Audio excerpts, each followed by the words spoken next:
On this episode of RCKicks, it's a controversial one. Have Tamiya finally been knocked off the top? And is China a better place to put your money when you're on a budget? Stay tuned to find out.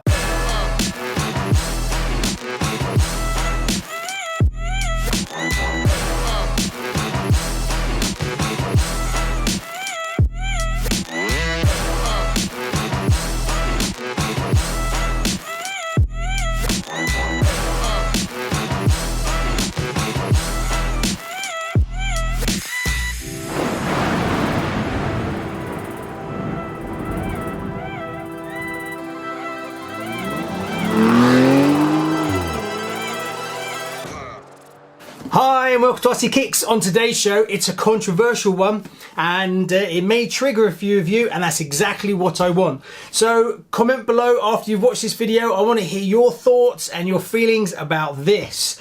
Now, we have a TTO2B from Tamiya. This is a standard kit, been around for a long time, very much an entry-level kit. Obviously, it's not quite as low as a Grasshopper, but I wanted to try and get a kit that kind of matched the competition that we're putting it up against today. So that's why I didn't use a Grasshopper. Grasshopper's two-wheel drive, doesn't have oil shocks and things like that. This is a four-wheel drive, metal chassis, oil shocks, that kind of stuff. So it doesn't really fit.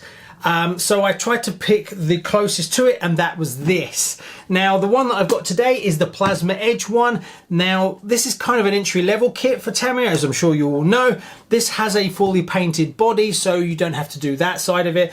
It comes with the electronic speed controller, but you still have to purchase your servo, your battery, your charger, and your transmitter and receiver separate. Whereas this is a ready-to-run. Also, you have to build this one, where you don't have to build the China one. Now the China one, the name is a Wltoys 124019. So that's the first strike to the Chinese version. Naming, what a stupid name. It should have a proper name. This, yes, this has got TTO2B, which is the chassis name, but it's called a Plasma Edge. This should be called something. It doesn't have any individual name as such. So yeah, that is not good marketing because we're not machines, we don't know numbers. So trying to remember it's a 124019. That's fine, but it should be called a Wltoys Sabre. And then it should be kit 124019. So definitely need to work on that a little bit.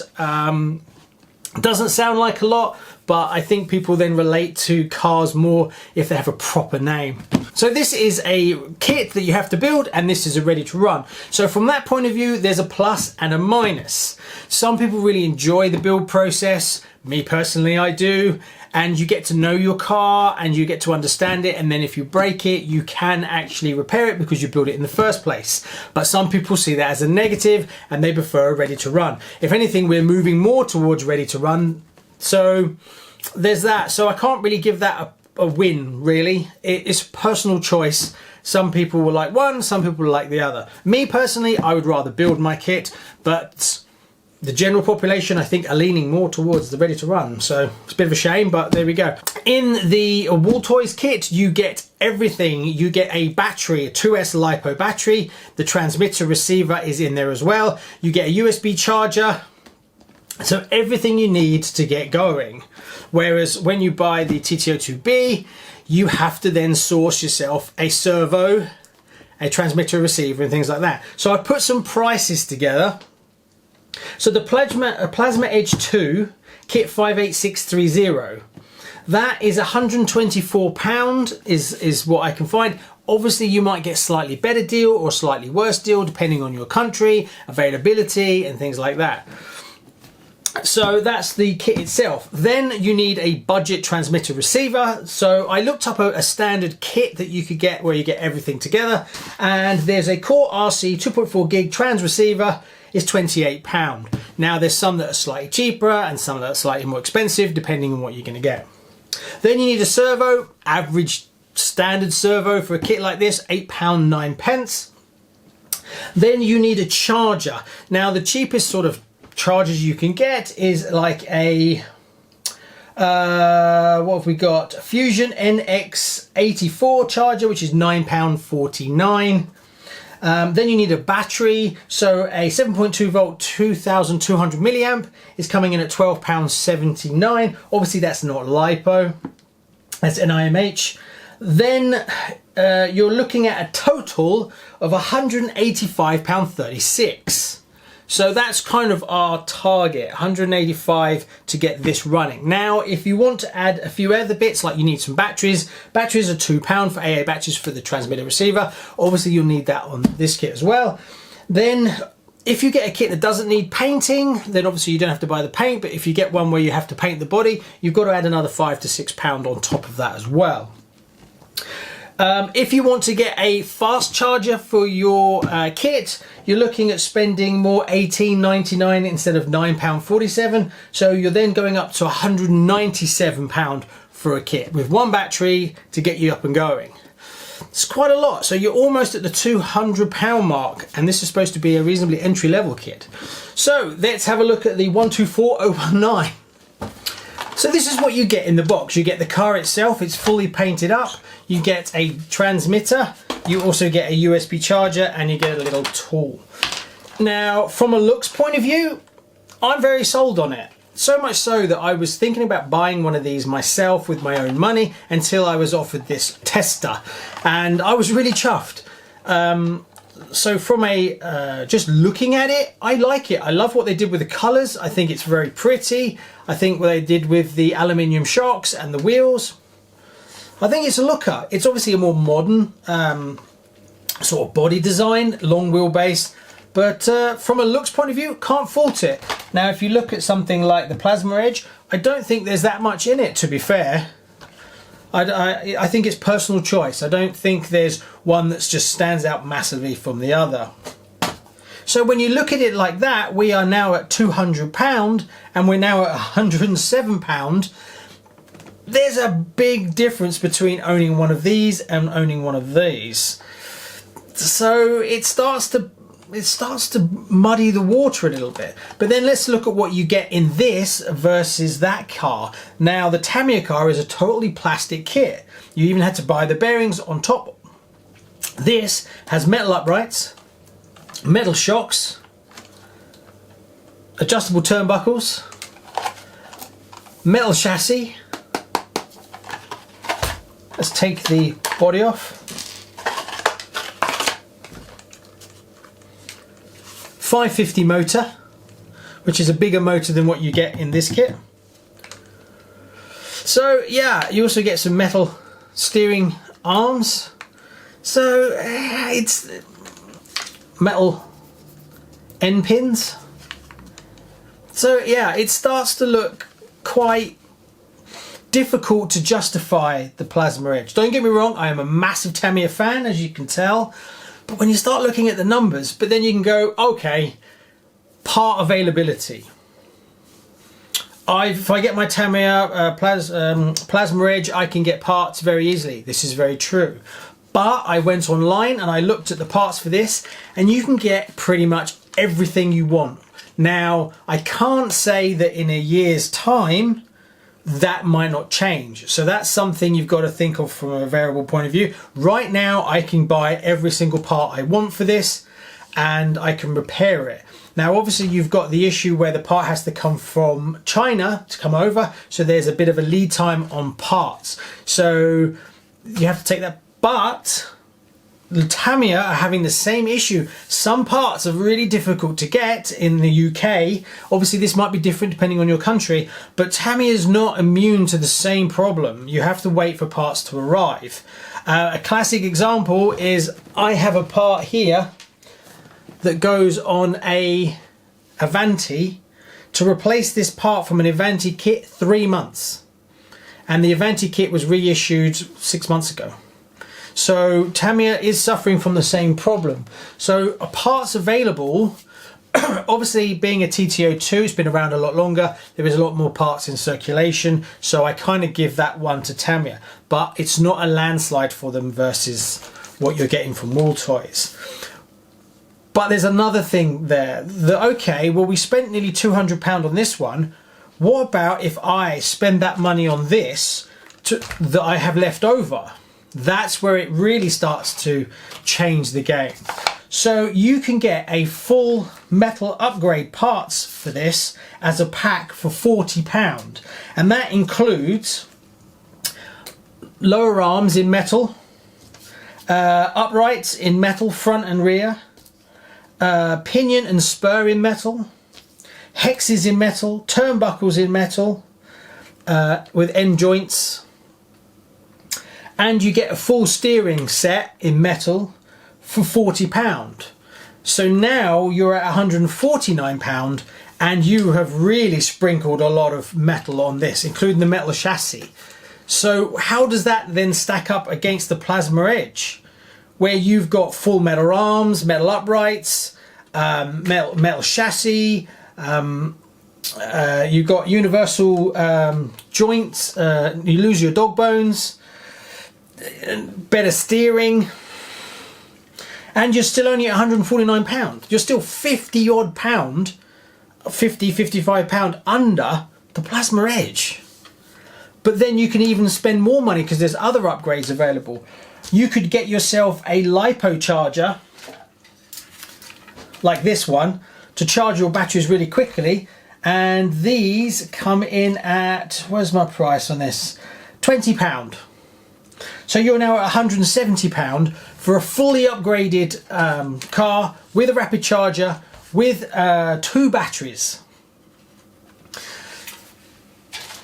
But then you could say you've still got money left over, so you can buy for this 2 full metal diffs for £11.8. So now you're at £181 for basically full metal running gear, metal pinion, metal spur.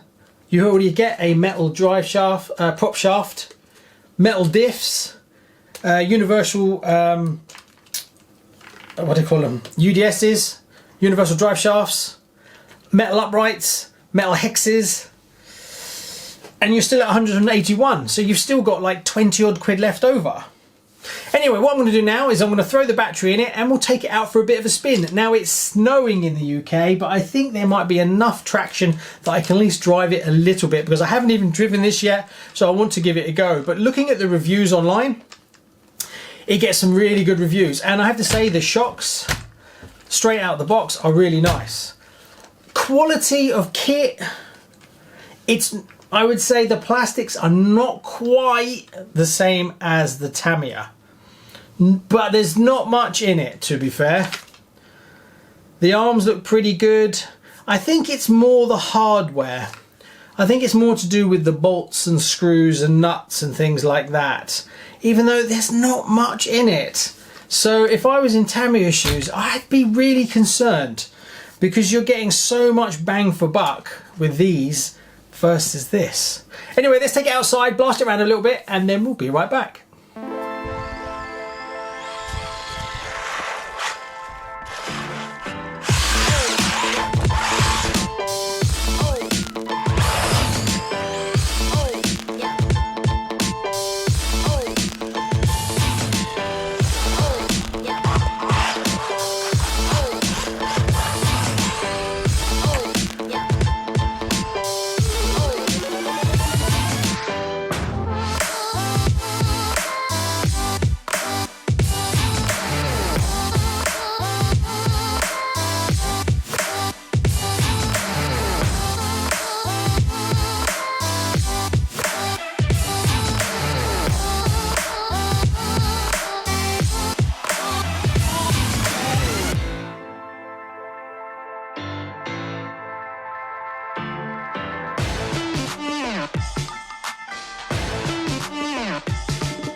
So there you go, I hope you enjoyed that little running video. As soon as the grass dries out a little bit, I will put it around the Buggy track, and you know what? It's going to be quick. It's really going to give some of these cars a run for their money, that's for sure.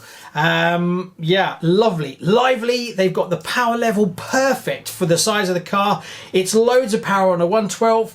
It'll do 30 mile an hour, that we all know, that it's been tested a few times. So that is much more lively than you're going to get from a Plasma Edge with just stock electronics and a silver can motor.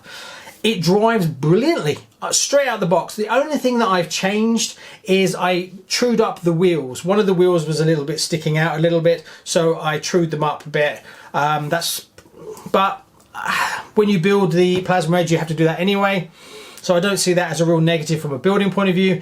The shocks are set up lovely. They are exactly how I'd have them. They're nice and soft. It handles brilliantly. It drifts nicely. I think having the longer wheelbase means it's much more well-mannered with that power. And it's not too much power, and it's not sluggish. So they've really played with it, and I think they've nailed it. I wouldn't really look at putting more power in this. One thing I would do is the battery you get is a 22,000 milliamp battery. I think you're going to burn through those quite quickly because it is so lively and it's got so much punch and it's got such a big motor in it. The battery gets used up quite a lot. So I would definitely look at an upgraded battery for it, not from a power point of view, but just a capacity point of view, because 22,000 milliamps, with a motor this size, it's not going to last very long. And after doing a few power runs and stuff like that, I was getting down to like 14% when I stopped, and I wanted to play with it more. So yeah, so I guess it comes down to, would I buy the Plasma Edge myself, or would I go for this, whatever the stupid number is, 124019. Fix that. Definitely needs to be fixed. Well, my money, I would pick this. Sorry, Tamiya, unfortunately, I feel you get so much more for your money, and this does drive better than the Plasma Edge in its stock form. That's controversial. Comment below, what do you think? Do you agree? Do you disagree? Do you think I'm mad? If I was buying this with my own money, I think I'd be really happy. My only concern would be part availability in a year's time. Right now, loads of parts, no problem at all. So I would probably cover that myself. Being that the cost of this is so low, if you decided not to go for the metal upgrade and just bought a few extra arms and a few diffs, which are fully available right now and they're not expensive, you could basically have a whole parts bin that would cover if you smashed it up a few times. If you went for a couple of front arms, a couple of front diffs, because you're more likely to break the front, and then just a set of rear arms and a rear diff, I think you're there. I would definitely probably upgrade the tyres. I do like these wheels. They are really nice. I think they go really well, but depending on what tracks you're running on. But saying that, I was blasting it out on the concrete and the tarmac, and they're great fun. So there you go, very controversial, and I am just blown away by it. Obviously we're going to drive it a lot more, and then we'll see a bit more about reliability and things like that, and how the electronics and the motor hold up and stuff like that. Anyway, if you're interested in one of these, I'll put affiliate links in the description. If you decide yourself that you're interested in getting one of these, if you want to click the link, that's great, it helps the channel out, but if not, that's fine too. Anyway, thanks very much. Please like and subscribe and hit that thumbs up, as it really helps the YouTube algorithm push this content to other RC people just like you. See you soon. Bye bye. Wow. Tamiya, controversial.